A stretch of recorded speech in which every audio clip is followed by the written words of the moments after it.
Hi guys, welcome back to the Sexytime podcast. I'm Ava, I'm Belle. and today's episode is, let's just say it might be for the younger ones. Well, I mean, I'm younger than you, but I haven't watched everything. We're doing a little Q&A, but also want to do I just come on, like, what are we doing? ready. Lutang. No, we're also doing a little debrief on the summer I turned pretty. Okay. I want to talk about the dynamic of everything and kind of just get your opinion on things since you have been very vocal online about who you're for. I'm Team Jeremiah. Wala pa nga eh. Okay. Anyway, okay, let's get into it. What are we getting into? The Summer I Turned Pretty? Yeah, so Okay, so The Summer I Turned... Have you watched it? I've seen season 1 and 2 nga eh. So it talks about partying as millennials versus Gen Zs, right? I remember you bringing me to embassy when I was like 14 and I was allowed to go because I was with you. Mom would let me. And we'd enter the club and it's like hardcore people getting super drunk, like partying to like 4 or 5 a.m. And we were 14, 15. I have no recollection of that. Girl, I'll put the photos right here. Nakaganon pa yung concealer mo, super kita pa. You don't remember No. Flux in Greenbelt 3 where we saw pa, remember your Buisit crush? ka? At that time, it was... But anyways, okay, let's talk about The Summer I Turned Pretty, the cast. So first you have Belly. She's like 16 or 15 and she is in love with Conrad Fisher, who is like her mom's and Conrad's mom are besties. So she's like a childhood best friend. Yeah, they're and then- family friends. They're family friends, yeah. And Conrad has a brother, Jeremiah. So Jeremiah, they're two brothers who- close in age. Yeah, close in age, who she gets also along with. Both are She's very cute. close. Both are cute. And then let's talk about Belly's brother, Stephen, who I have a crush on because he is so cute. Okay, no, for me. I love him. He's like funny. I He think just his personality makes him so much cuter. ugh, actually. he's so cute. He's super tall. He has timing. He dresses well. He's super smart. Yeah. I So just siya love pala him. yung crush mo? He is my crush. Curveball. Stephen Conklin. And then so it's like 4 family friends who hang out at this beach house and then they grow up there and then all of a sudden she comes into The herself. summer I turned pretty. Like literally the name says it all. Yeah. So she becomes pretty that summer and he sees her differently. But I love the whole storyline. I think I was attracted to the title because it's such a relatable story. It's like when you're a teenager, you're always kind of waiting till you become like. Anyway, that was because growing up, me and my sister and my cousin Jess, we all were part of one basketball league and we team. always had village crushes. So I guess in a way it's relatable because it's like this every summer we're kind of looking to see them. They're so cute. We were part of the basketball team and then there was like one cute guy on the team or a cute guy on the other team. So we were all like Every summer we look forward to that. Like yeah, except for me, parang I didn't have a crush on him. You I was something. You had a Yeah. crush on him. we were Did young. you have a thing? No. Okay. You're probably right? Yeah. 14. I remember- younger pa. Me and Jess having a crush on other guys from the other teams. And me and Jess one night devised a way on how to get their number because summer was ending na. And we were like, oh my God, we're not going to see them na. So on the culminating day, finals day, Jess was like, okay, we're going to do this. Jess and I were like, I'm going to run up to Jess's crush and ask for his number. And then Jess is going to run up to my crush and ask for his number. All while they were lining up for barbecue.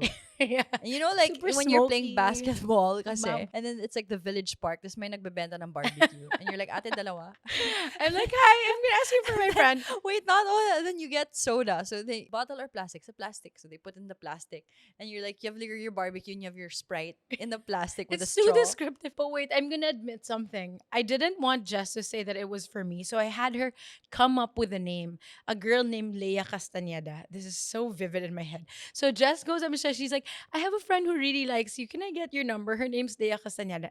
Anyway, here's the worst part. We carried on talking the whole summer, and I was Leia Castañeda on the phone the whole time.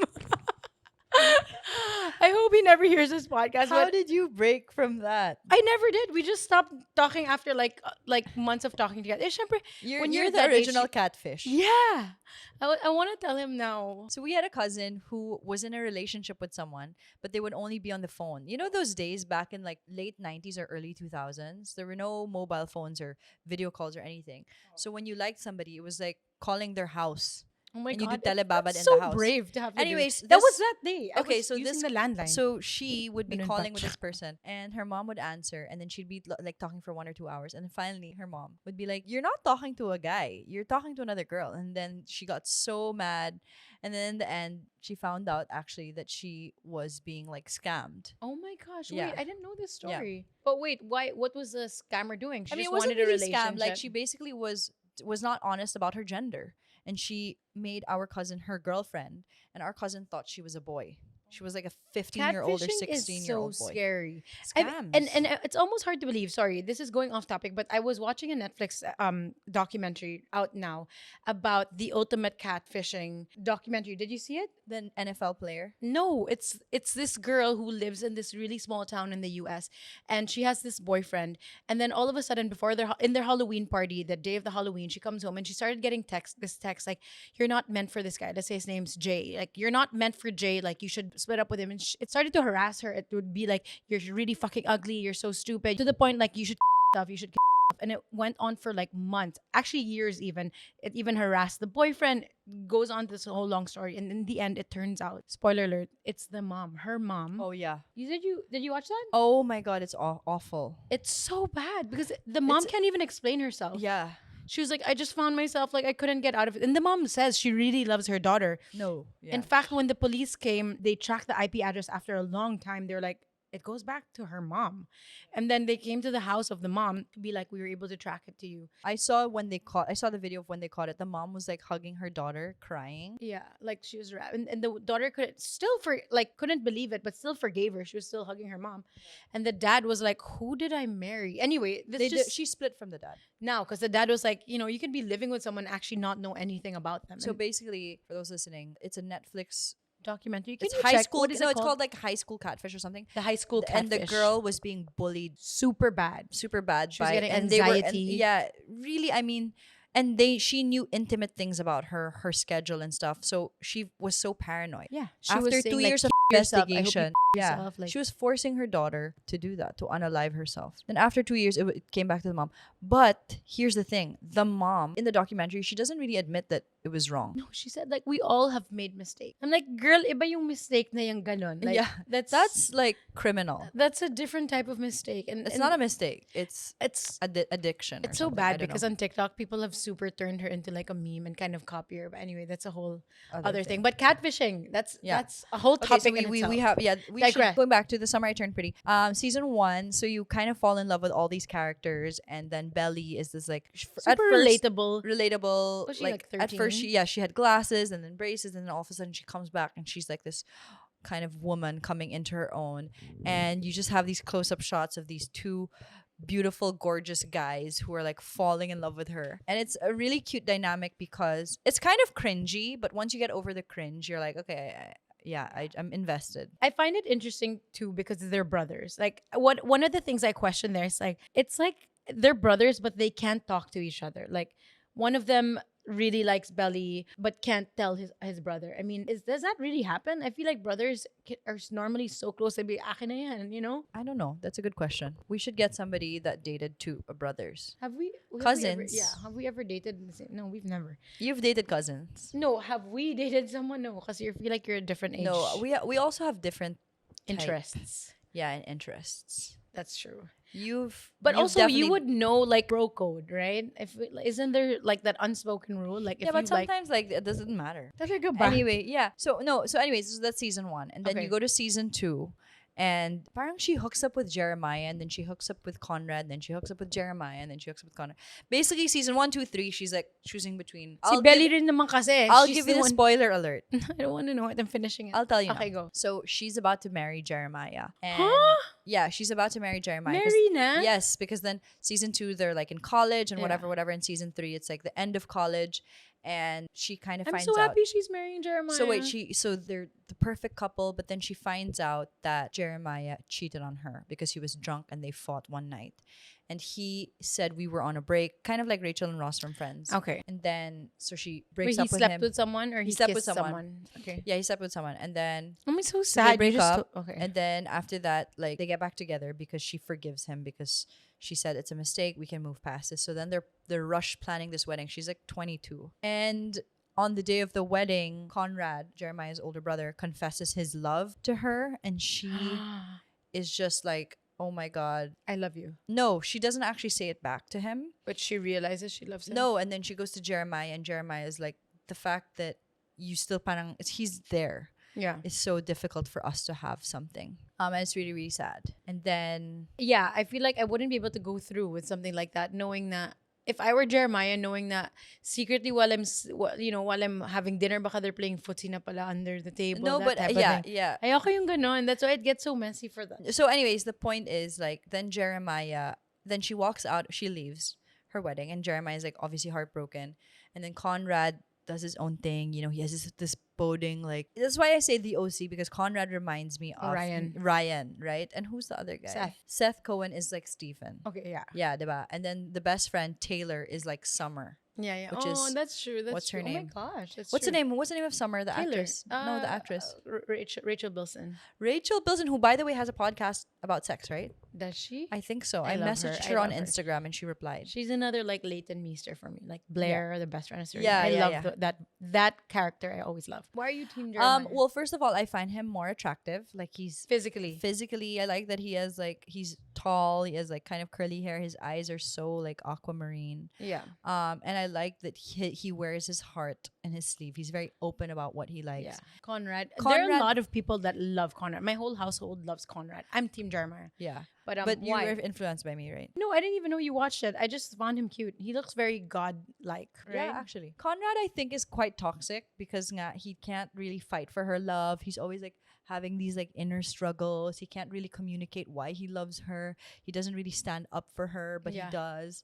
And I find that there's so many red flags to Conrad, but with Jeremiah, obviously, again, I'm Team Jeremiah. Okay, so anyways, so that's it. So in the end, she goes to Paris. I just want to say there is that Conrad appeal, the other side. The Conrad appeal, but I am like you. I like Jeremiah who wears his heart in his sleeve and is very vocal. But Conrad is that brewing kind of like, I'm gonna protect you type of thing. Okay, let's go to our Q&A. What I want to say was, in the end, spoiler alert, basically she goes to Paris and she kind of like makes her own life in Paris and then finds a guy there. Becomes Emily in Paris. Yeah, actually. It's really hard to get her to look like more mature because Lola Tung, the actress, looks quite young. Yeah. So when you're like in Paris and she's still kind of not fully developed. No, parang, yeah, she's parang playing a role that she's older, but she still looks young. She's like in red lipstick. It's not Hindi as bagay ba? Yeah, hindi masyadong bagay. But I still think she looks beautiful, but it's just funny. Anyway, and then she chooses Conrad in the end. Don't tell me. Sorry. And then Jeremiah ends up with Denise, who's like, I really like Denise. I like her style. I think she's Denise? cute. She's the partner of Steven, who's parang working with him. If you're just watching it now, don't listen to this episode. Kasi Wait, before we go to the Q&A, can I talk about Materialists? Have you watched Materialists? no, I haven't. What's it about? Okay, it's about Dakota Johnson, who is my hair reference, but I went to a hairstylist who cut my hair too short. It's so annoying. Okay, old girl. My bangs. And she is a matchmaker. And then, spoiler alert again, she basically has Pedro Pascal, who's like super duper wealthy, successful, good looking, who she's dating. And then she has her like previous love, which is played by the guy who plays Captain America. What's his name? Chris Evans. And he's like very, all American, struggling artist where he's a waiter and stuff like that. This isn't going to bore you. So anyway, so the story goes where she meets Pedro Pascal. He's a 10 out of 10. And the same night she meets Pedro Pascal, she sees her old love. And then she chooses kind of Pedro. She starts dating him. He has a super expensive apartment and blah, blah, blah. But she still has like her past. In the end, Pedro ticks all the boxes, just nothing wrong with him. And she's like, I'm not for you. Like, this love is a business transaction. Marriage is a business. Like, it's not me. And she just leaves. She doesn't give a full answer. She kind of is just like, she doesn't say really why, or at least maybe I wasn't listening. And then she goes with Chris Evans, who's like completely broke, doesn't have a career, and like She's they gonna didn't regret that. Yeah, exactly. And I was like, whoever wrote this film, this is not the truth. Like, women would not choose him. No, some people do because In their late 30s. Oh, okay. Yeah, I think when you're like 21, 22, okay, fine. But when you're working in the real world, living in New York, like, come on, make it realistic. Yeah. And I think they shot the film trying to paint Chris Evans as this like wholesome whatever. But I'm like, as a viewer, I'm like, no, I'm for Pedro. Like, life gets hard. Like, I want to be comfortable. He has a good job. He's smart. There are no red flags. Why would I choose my ex who didn't want to pay for parking? Oh, Anyway. well, you know what they say? Your true love never dies. Your first love never dies. Is it true? No. Okay, anyway, go Q&A. Okay, let's go to our Before Q&A. we wrap. Hello, Belle and Ava. I've been a listener for a month now, and I've learned a lot from your podcast. My best friend and her boyfriend are getting engaged this month on their 10th anniversary. I'm so happy for her. Her boyfriend asked me to help her with the surprise setup for the "Will you marry me" proposal, and he'll be the one paying for it. Dapat lang. It's an outdoor proposal and I'm really KKB. excited. Finally, someone in our group of friends is experiencing their first engagement. The thing is, I've known my best friend for 7 years, so I know their whole relationship story. 10 years of ups and downs, including some cheating issues aside from her cheating issues from her side about 6 years ago. But she cheated in a one night stand again recently, last year. Her best friend cheated Yeah, on her on guy. the fiance. And well, they're not yet engaged. He's gonna propose pa lang. Okay. And I'm the only one who knows about it. I feel guilty about their engagement, but I'm still going through with the preparations. I guess this is just how I am as a friend. I still want her to be happy after all. I don't know what to feel. On one hand, I'm happy for her because she's finally getting the proposal she's always dreamt of. But on the other hand, I can't help but wonder if I'm doing the right thing by keeping quiet. I'm torn between protecting her secret and being honest, especially knowing how much her boyfriend loves her. I just don't want to be part of something that might end up hurting more people later on. Okay, so basically the best friend is writing to us asking for help because her best friend. is getting married and she's helping with the proposal. The boyfriend asked for her help. Okay. But she knows that her best friend cheated on that boyfriend na before and cheated on him last year rin. So parang nagigilty siya Okay, what's your take? to help out. What's your take? Okay, so if you're the best friend of the girl, you gotta stick by the girl. There's no way in hell that you are gonna be the messenger that tells the guy na, by the way, your girlfriend cheated on you. And I'm just saying this because I want you to know what you're getting into. Unless you like the guy, just kidding. Yeah.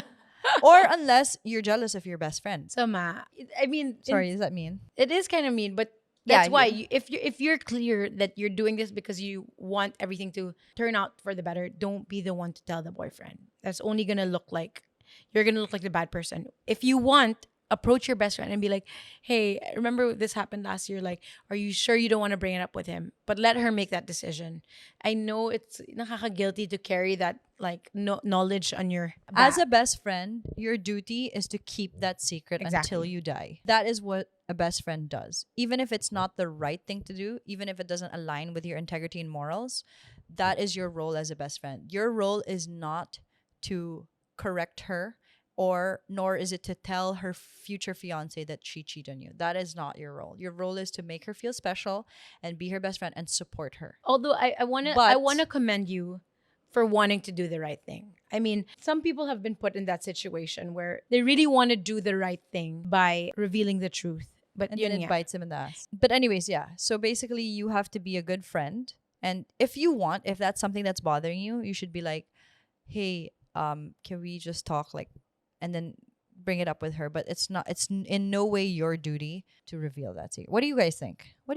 Right? If you're a best friend, you have to be a best friend. It's like Taylor in The Summer I Turned Pretty. She is such a girl's girl. Yeah. Picking out Pabelli's outfits, all of that. I love that she was that kind of friend. You just was Everyone a ride or needs- die. Yeah, everyone Ride or needs- die. you Like need that. you go for whoever you want. And when you really invest in that type of friendship, it really pays off in the end because you know you always have someone to rely on. Like if you're in a hookup and you're like, oh my God, how the hell do I get out of here? And then you just call your friend. You'll have that. Those type of friendships are the most important ones for me. Yeah. And also people make mistakes and people learn from it and maybe it's a one-off thing. I don't know. Yeah, could be. Okay. Next. I mean, you did say they've been together 10 years. It happens. Okay, the next one. Hi, I'm reaching out to share my story and maybe get some advice from you. I'm married with 2 kids. We are now in an LDR situation since I'm working abroad and my family is in the Philippines. We have been married for 9 years now. A little backstory. The moment I got pregnant, our sex life drastically went downhill. After I gave birth to my eldest, we only had sex again after 1 year, and then maybe once or twice every 2 months. Since then, our sex life has really not been good. Most of the time, it's me who initiates sex, and about 50% of the time, I get refused. Iiyak na lang ako ng patago. Not because I didn't get what I wanted, but because feeling ko sobrang pangit ko, I feel undesirable. That is when I started pleasuring myself because who else will if my husband doesn't want me? Now that we're in an LDR, things have become even worse. I feel like we're just partners now, father and mother relationship to our children. No romance, no intimacy. I understand it's hard to be intimate in an LDR, but I still try to initiate. I send him sexy photos but he barely reacts. I don't know if he likes them or he just really doesn't care. Minsan nga he just reacts with a haha. So I stopped doing it. Kasi mas lalo lang ako nasaktan eh. Nung umuwi naman ako ng Pinas for vacation, I had hope na baka iba sa personal. Pero ganun pa din ako din nag-initiate. My times then he even refuses me. If I don't initiate, maybe nothing will happen at all. Sa isang buwan na vacation ko, parang 5 to 7 times lang kami nag-sex. Tapos ma-feel ko din na parang napilitan lang siya. Wala In siyang 1 month, gana. they did it 5 to 7 times. Yeah, that's a lot actually. That's a lot. But they haven't seen each other in a long time. Okay. Feel ko talaga ang pangit ko, undesirable. I keep on blaming myself na maybe ako nga yung problema. For me kasi hindi lang yung lust or physical need. I want to feel alive as a woman.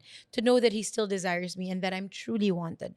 P.S. Part siya ng NA, Narcotics Anonymous. He's been sober for 9 years now also. It's so difficult to be in that situation. Tell me, what would you do? This might be hard to hear, but I would find out if he is getting it from somewhere else. If he has a side chick or if he has kabit or mistress or maybe paying for sex. I don't know. You think because he's not having it with her, he's looking... I mean, that's what we hear a lot, right? Yeah. That's a maybe very cynical way to think of it. But No, but that's something, if you cross that off the list, there's you can there's breathe. multiple reasons for me, right? So I see that I'm like, okay, first check if he has a mistress or if he's getting sex somewhere else. That's Yeah. one. Number two, paying for sex. You know. Or number two, you said health, maybe health, knowing you, you'd think. So it's you have a mistress, you're paying for sex, and number three, he's just too stressed out and there is no connection on his end he feels towards you. Parang he's lost that desire because you guys have grown apart. But since they had their first kid eh. Yeah. So parang could it be when it started, like when she gave birth? Maybe, yeah. I mean, I think, started then. but I also think that intimacy and sexual connection is ebbs and flows. So, which means like you're not always going to be intimate in on the same wavelength, right? So, one thing I learned is, as a woman, you can't find everything in your partner. It just doesn't exist, right? You can't find somebody who's a great provider, good in sex, is great to your parents, you know, Talaga ba? put everything. It's not like that. So whatever you feel like you lack in your partner, you need to be able to solve it yourself. So I like that she said she started pleasuring herself, because go for it. If your partner doesn't want to have sex with you, then take matters into your own hands. No pun intended. Live your life like that. In the meantime, because it's a ebb and flow, right? Maybe in a couple of months, it'll be different. But I understand that she's looking towards herself and thinks she's not attractive. That's what we tend Naturally, to do. that's what will happen if you keep getting rejected. Like, I understand that. But she's also saying she wants to feel alive. And I feel like the lack of connection or intimacy, kind of, she feels dull, right? What would you recommend for someone going through that, aside from finding out if he has a partner? It's so hard because, as she said, when she sends him photos, he just replies with haha. Be like, buisit ka. Do you think he's cringing? No, actually, I think he just is deadma. He doesn't find that is his language of intimacy, maybe. Yeah, baka he's not that interested. I think it's really difficult for men to verbalize what their sexual fantasies are, or women. If or she both wants to sides. make the effort, would you think it would be good for her to have a conversation with him? Yeah, which is hard. It's such a difficult topic to bring up. Like, why aren't we having sex? You know As a what? See woman, a sex therapist. no, I feel no, like that would they really won't do help. that. That's for sure. Why? But as You know I them? will say this, as a woman, women feel very sexually frustrated and they just keep it within them and then they burst. And men don't really know what's going on, and it's because they Why do haven't you had say sex. that? In so You're like that? No, I don't think so. I have a pretty healthy life, but I think a lot of women have those needs, which is why I say take matters into your own hands. Yeah, right. yeah. Like if your husband isn't giving you any action, especially long distance, Yeah, but what about the feeling of feeling rejected? Like, you need to figure out what you can do about that. find other ways to connect. I don't know. You give advice. I would say see a therapist, sex therapist together, because sometimes you can't talk about it amongst yourselves. And you need someone to guide you through it. Have you been to a therapist? No, I've talked to a lot of sex therapists, but Me not too on the podcast. Yeah, but not Luch and I haven't. We haven't felt yet we need to go to that. Yeah. But I'm very open to it. Yeah. If I ever reach a point where we have, The because you're right, like the ebbs and flow of intimacy and connection are really different. Like, there have been points where I've been so busy, I haven't been able to really connect with Luch, and I feel very distant.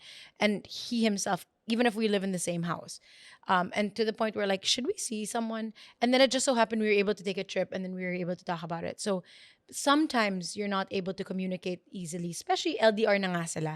So maybe communication is one of their pain points. Yeah, It would that's be, true. That's it true. can help. Communication definitely, and also how to say it. Like, I am not satisfied with our sex life. That's a very like heavy thing to put on someone, especially when you're like both working and Yeah. providing. It's like And to be like, I sent you a sexy pic and you just seen zone me.